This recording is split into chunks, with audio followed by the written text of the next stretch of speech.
салом дохталабони азиз, бо шумо Ғафуров Али Акбар ҳастам. Мавзӯи имрӯзаи мо графикҳо мебошанд. Графикҳои кинематика асосан саволҳои графикӣ, яъне ҳаракат ҳамчун график, яъне ҳаракати моро дар график тасвир кардан ва мо онро чӣ меомӯзем. Асоси асос мо имрӯз графике мегузарем ки дар он ду тир мавҷуд аст, тири X ва тири чӣ Y, яъне графикҳое ки аз ду тир иборатанд. тири вертикали тири Y ва тири горизонтали тири чӣ X. ва аз рӯи ин график, яъне графики тири X ва Y дорад, дар умум мо 4 намуди саволро кор карда метавонем. Кадом саволҳоро? Якум координата, дуюм кӯчиш, сеюм роҳи тай карда ва чорум графики Пифагор.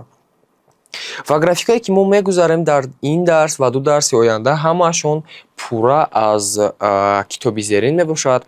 Дастуромали зерин аз тарафи устодон Ашурзода Қурбоналӣ ва Пардаев Комил пешниҳод шуданд ва хеле дастурамали хуб мебошанд ҳам барои довталабон ва ҳам барои хонандагоне ки мехоҳанд чӣ физикаро омӯзанд.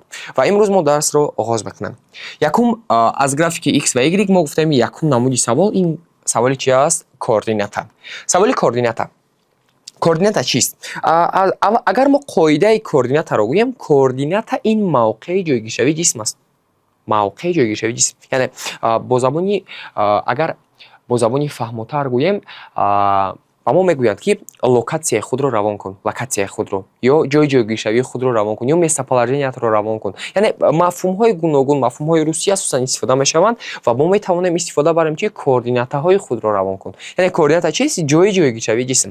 ва ҷои ҷойгишавии ҷисм асосан дар саволҳои графикӣ нисбат ба ду тир ҳисоб мекунанд. Нисбат ба тири X ва нисбат ба тири чӣ? Y.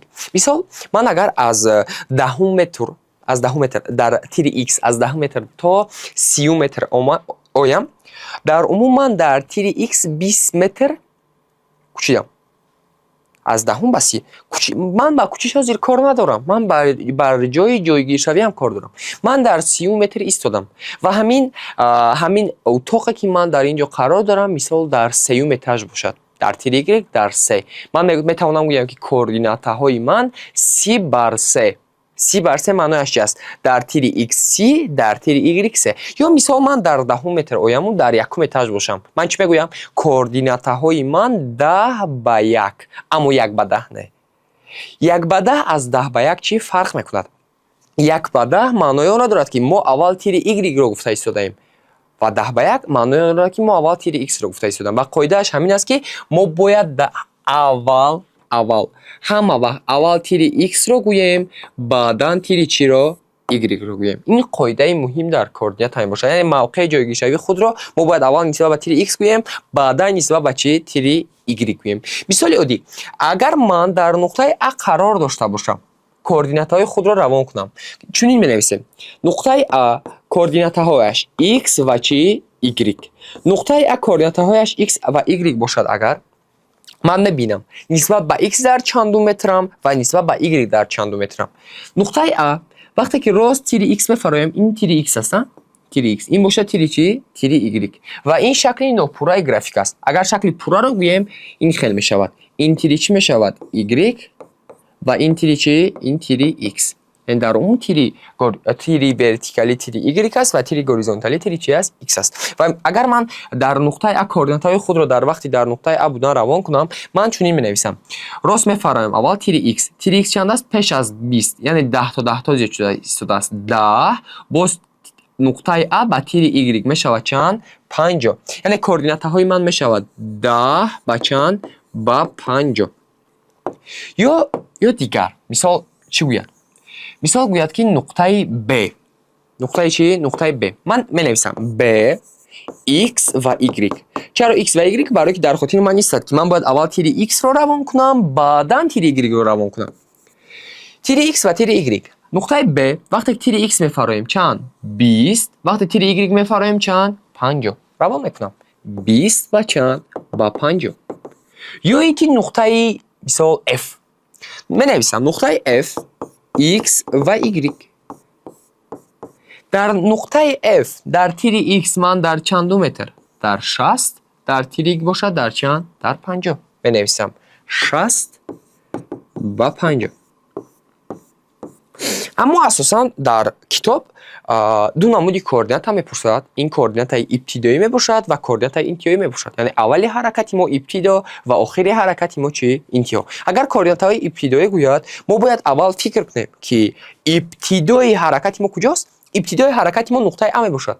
Ва мо менависем координатаҳои ибтидоии мо, яъне координатаҳои ибтидоӣ гуфтам мо нуқтаи Аро дар назар дорем. Ва вақте ки савол координатаи интиҳоӣ гӯяд, мо интиҳои кадом нуқтаро дар назар дорем? Жиро дар назар дорем. Бояд мо нуқтаи Жиро равон кунем ё агар ибтидоӣ пурсад нуқтаи чиро? Аро равон кунем. Ва биёед мо ин саволҳоро дар экран мебинем. Ҷисм аз нуқтаи L ба M мавқеашро тағйир дод. координатаҳои ҷисмро дар ибтидои ҳаракат муайян кунед. Ибтидо аз L ба M бошад, агар L ибтидо мешавад, M чи? Интиҳо, яъне аз аввал ба охир. Дар L мегӯяд муайян кунед. Мо чӣ менависем? Координатаҳои L X баъдан чи? Y. Гуфтем ку аввал тири X баъдан тири чи? Y. Нуқтаи L дар тири X 20, нуқтаи L дар тири Y 50. Танҳо нуқтаи L-ро ба назар мегирем. Ба мо дигар нуқтаҳо лозим нест. Чаро? Чунки ба мо савол дода истодааст. Координатаҳои ибтидоиро ёбед. Яъне ибтидо ба мо лозим аст. Ба мо дигар нуқтаҳо лозим нест. Танҳо L-ро нигоҳ мекунем.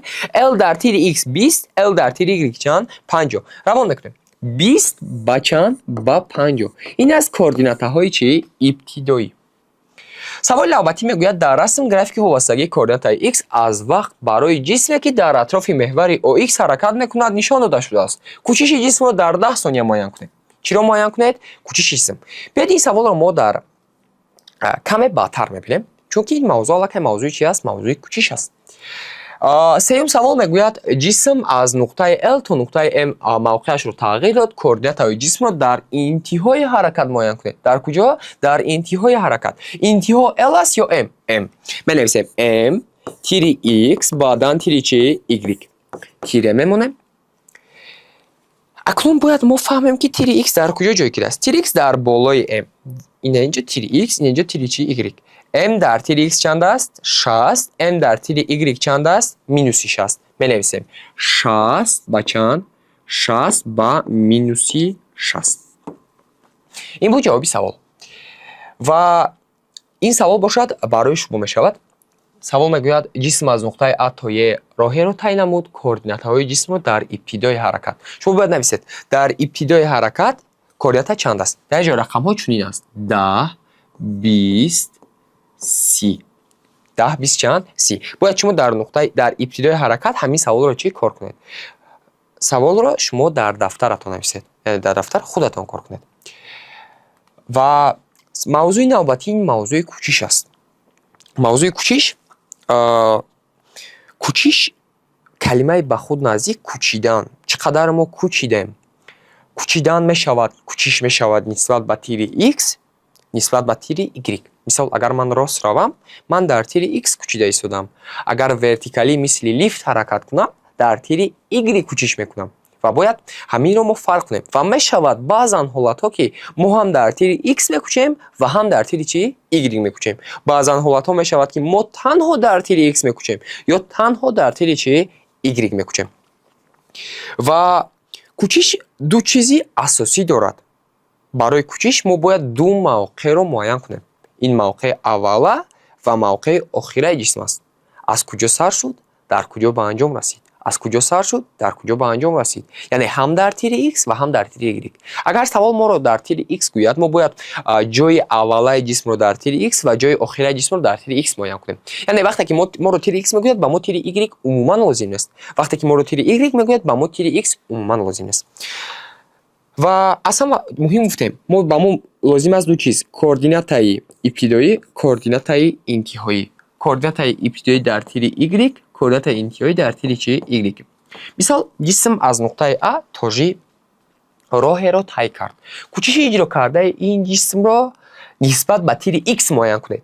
вақте ки моро нисбат ба тири X мегӯяд, мо фикр мекунем ки ин тир аллакай дар мо вуҷуд надорад. чаро? Чунки савол танҳо аз мо тири X пурсид. мо фикр мекунем ки ин тир нест, танҳо тири X-ро ба назар мегирем.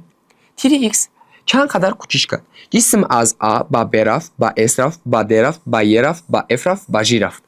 از A تا G رفت. A اولی حرکت، G آخری حرکت. دقت میدیم در تیر X چقدر کوچیش کرد. تیر X در پایین ایستاده است. اول در تیر X بود در چندو متر؟ در 10 متر. بعدا رفت تا چندو متر؟ تا 60 متر. بنویسیم کوردینات ابتدایی ما 10 متر، کوردینات انتهایی ما 60 متر. اکنون در فرم جایگذاری میکنیم. با جای کوردینات انتهایی می نویسیم 60، با جای کوردینات ابتدایی می نویسیم 10، بشود چند متر؟ 50 متر. جواب 50. اگر همین سوال از ما تیر Y میپرسی چی؟ ما تیر X رو عموما به نظر نمیگرفتیم. چرا؟ چون که سوال از ما تیر Y پرسیده شده است. تیر X رو به نظر نمیگیریم. از A تا G از 50 سر کرد، رفت بالا رفت، باز پایین رفت و دوباره اومد به چند؟ اومد به 30. یعنی کوردینات ابتداییش 50 بود و در آخر رسید به چندو متر؟ به 30 متر. در این حالت کوچیش رو معین کنید. میگوید بنویسیم S برابر Y طرح Y 0. یک چیز رو اهمیت دید.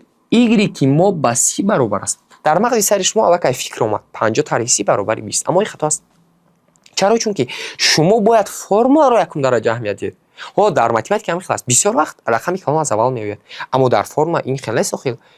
نگاه کنید رقمی خرد 30 اساسی که در اول میآید. باید شما این رو اهمیت دید. Y به 30 برابر است. می‌نویسیم 30 طرح 50 برابر میشود با مینوس 20 متر. جواب چند شد؟ مینوس 20. و یک اگر ما از روی تیر X حرکت کنیم، یعنی به طرف تیر X حرکت کنیم، کوچیش ما مثبت می شود. اگر به طرف Y حرکت کنیم کوچیش ما مثبت می شود. اما اگر مقابل آن حرکت کنیم با چی کوچیش ما منفی می شود. کوچیش ما جوابش می شود منفی. یعنی مقابل تیر همه وقت چی می باید؟ منفی. این بود کوچیش. در کوچیش یک قاعده مهم گفتم. یکم فرمول تیر X و تیر Y رو اهمیت میدیم. دوم اگر تیر X گوید S برابر X مینوس X نول می‌نویسیم، X نول رو معین میکنیم، X رو معین میکنیم. تیر Y رو عموما به نظر نمیگیریم. و وقتی که رقم ها رو میمونیم فرم رو مینویسیم، طرح میکنیم که جوابمون میبراید. در دوام نقطه متریالی از نقطه L تا نقطه M کوچیش نمود. پروکسیای کوچیش جسم رو نقطه متریالی رو نسبت به تیر Y معین کنید. نسبت به چی؟ تیر Y. سوال از ما تیر Y پرسیده است. ما مینویسیم S برابر Y طرح Y نول. Y نول برابر چند؟ Y برابر چند؟ با ما X عموما لازم نیست. تیر X گویا نیست. با ما تیر Y لازم است. از L به M. از L در تیر Y چند بود؟ 60. M در تیر Y چند است؟ مینوس 60. یعنی Y که اولا 60 متر و Y که آخرا مینوس 60 متر. اکنون باید این سوال را چی کار کنیم؟ Y که آخرا برابر است با مینوس 60. منویسیم مینوس 60 مینوس فرمولا Y که اولا همون با چند برابر است؟ با 60. مینوس ضرب مینوس میشود چی؟ پیروز. 60 جمع 60 میشود 120. اکنون باید علامت گذاریم. علامت مینوس 60. مقصد هر دو علامت وقتی عددها برابر باشند مهم نیست کدام علامت رو میگذاریم. علامت چند میشود؟ علامت مون مینوسه. علامت مینوسه. مینوسی چند؟ مینوسی 120 متر چیکار کردیم؟ کوچیش کردیم. یعنی مینوس 120 متر معنیش همین است که ما از مقابل تیر 120 متر کوچیش کردیم. مقابل تیر چند؟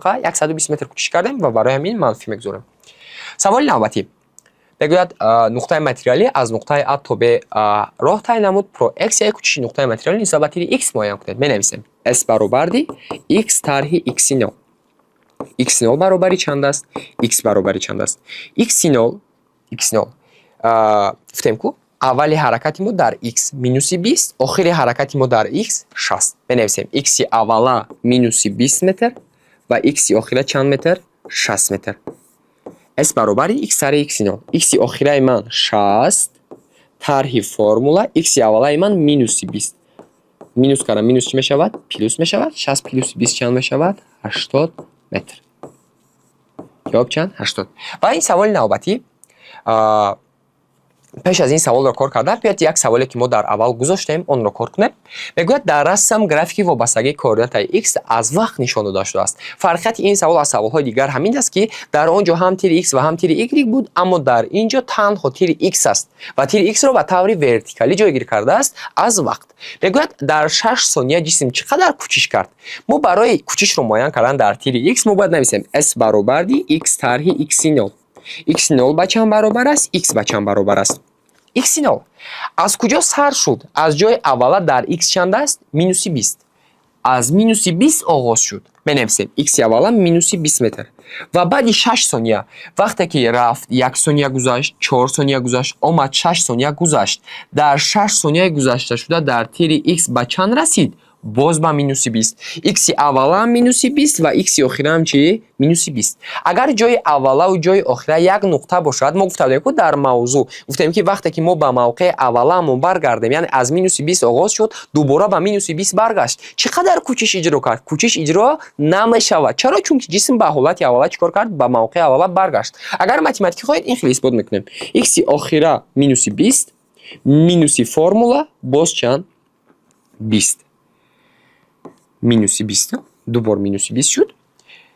مینوس ضرب مینوس پلوس می شود، پلوس ضرب مینوس مینوس می شود. در عموم ما مینوس میکنیم. 20 طرح 20 چند می شود؟ 9. در 9 دیگر علامت گذاشتن چی؟ شرط است. جواب چی؟ جواب 0 متر. و بعد این سوال است. میگوید سومای کوچش های S1, S2, S3 را نسبت به تیر X معاین کنید. ما سوما را چی میفهمیم؟ سوما این حاصل جمع است. S1 جمع S2 جمع S3 را نسبت به چی؟ نسبت به تیر X. ما باید هر یک تعیین را علاهیده یابیم. S1 برابر X طرح X0، S2 برابر X طرح X0 و S3 برابر چی؟ X طرح X0. و اول از S1 سر میکنیم. S1 نگاه کنید، این استرلکا این اولی استرلکا است، X0 است. این باشه چی؟ آخر استرلکا است، X آخر است، یا Y0 Y آخره.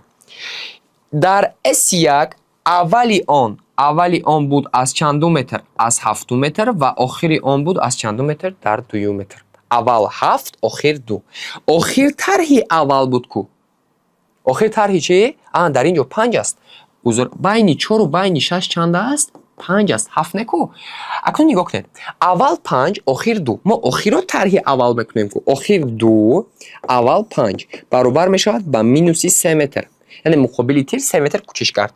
S2 رو نسبت به تیر X از 3 تا 3، یعنی هم اولا 3 است هم آخره چی؟ 3 است. می نویسیم 3 طرح 3 چی؟ 3 طرح 3 برابر است با 0 متر. و اومدیم با چندم؟ با سیومش. با سیوم وقتی که اومدیم S3 رو نسبت به تیر X. S3 در تیر X از 5 تا 9. از 5 تا چند؟ از 5 تا 9. می نویسیم آخره طرح اولا آخرش 9 هست کو. 9 طرح 5 برابر است با 4 متر. اکنون سوال می شود جواب ما مینوس 3 است یا جواب ما 0 است یا جواب ما 4 است. یگان تایش. چون که سوال از ما چی پرسید؟ سومای اونها رو. ما باید اونها رو چیکار کنیم؟ جمع کنیم. مینوس 3 جمع 0 جمع 4. 0 در اینجا یگان نقش بازی نمیکند. مینوس 3 پلوس 4. رقم علامت ها وقتی گوناگون باشد خیلی.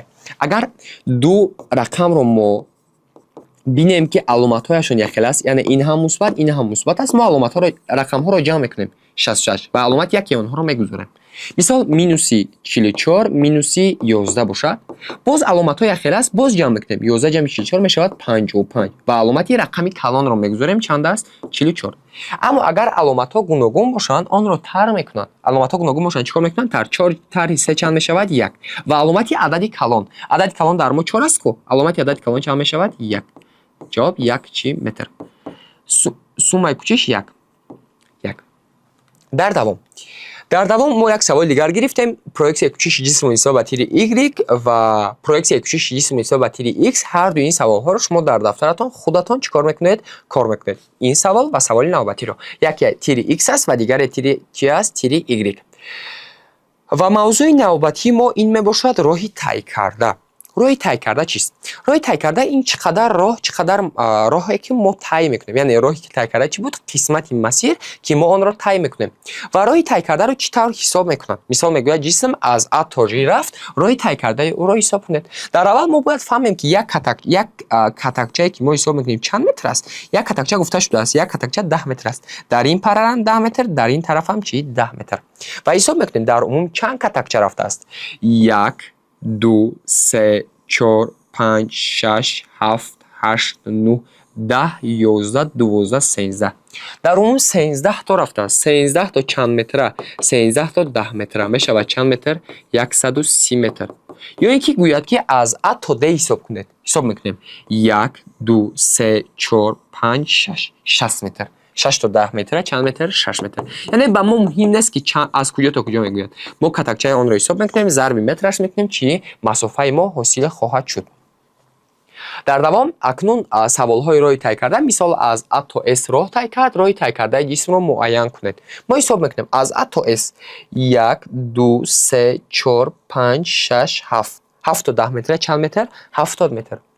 ё саволи навбатӣ, роҳи тай кардаи ҷисмро аз С то Ж муайян кунед. аз С то Ж 1 2 3 4 5 6 7 8 9 дар он чанд метр? 90 метр. Яъне дар ин ҷо як хатогӣ мешавад. Хатогии шумо ин гуна аст. Шумо як катакча нарафта аллакай шумо як мегӯед.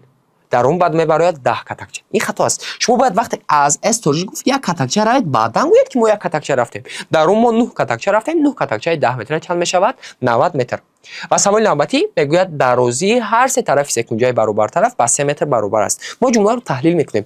Дарозии ҳар се тарафи он ба 3 метр баробар аст. як тояш не, ҳар се тарафаш ба 3 метр баробар аст. агар ин секунҷаи баробартараф се тарафаш ба 3 метр баробар бошад, як тарафаш ба чанд баробар мешавад? Бале, ба 1 метр баробар мешавад. 1 метр, дар ин ҷо 1 метр, дар ин ҷо 1 метр.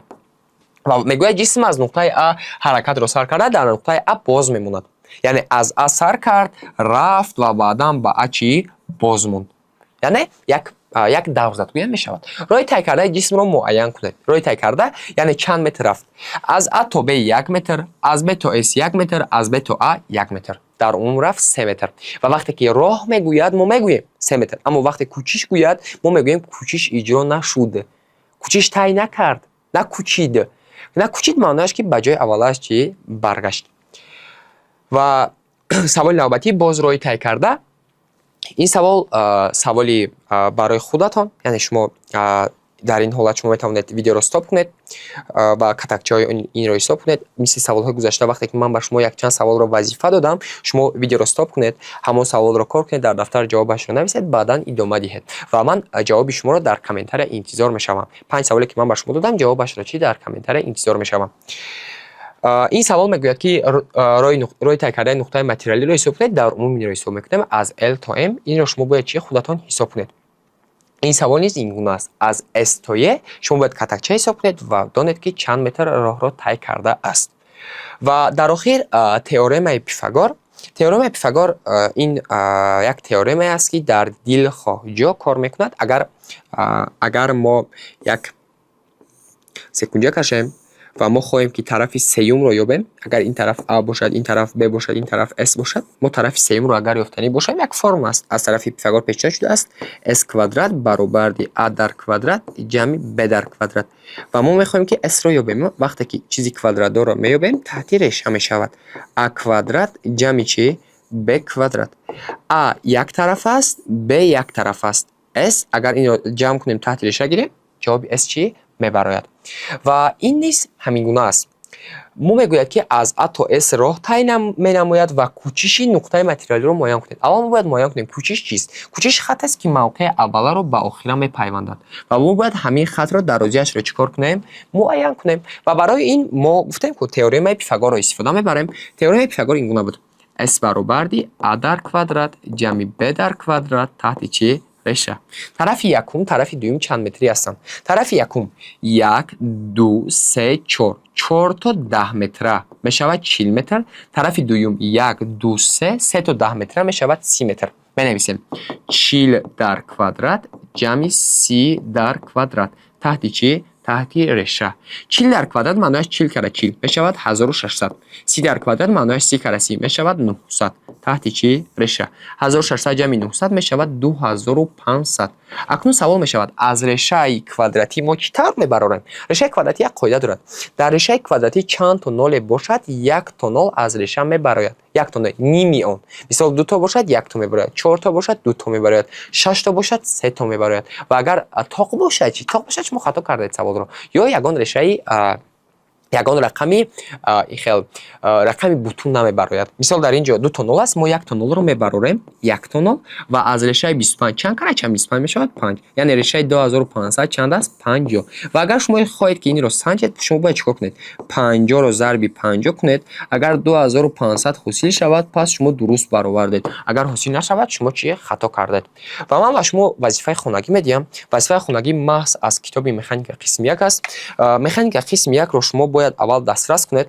мо сайти инро дар зери видео мегузорем. Шумо занг зада китобро ҳатман дастрас кунед ва дар ин ҷо баъди мавзӯъ тамом шудан сар мешавад саволҳои графикӣ. Саволи графикӣ аз саволи 41 сар мешавад, аз саволи 41 ва шумо мебинед кадом саволе ки бо мавзӯи имрӯза гузаштаамон алоқаманд аст, шумо бояд кор кунед. Кадом мавзӯъҳо? Мавзӯи координата, мавзӯи кӯчиш, мавзӯи роҳи тай карда ва мавзӯи теоремаи Пифагор.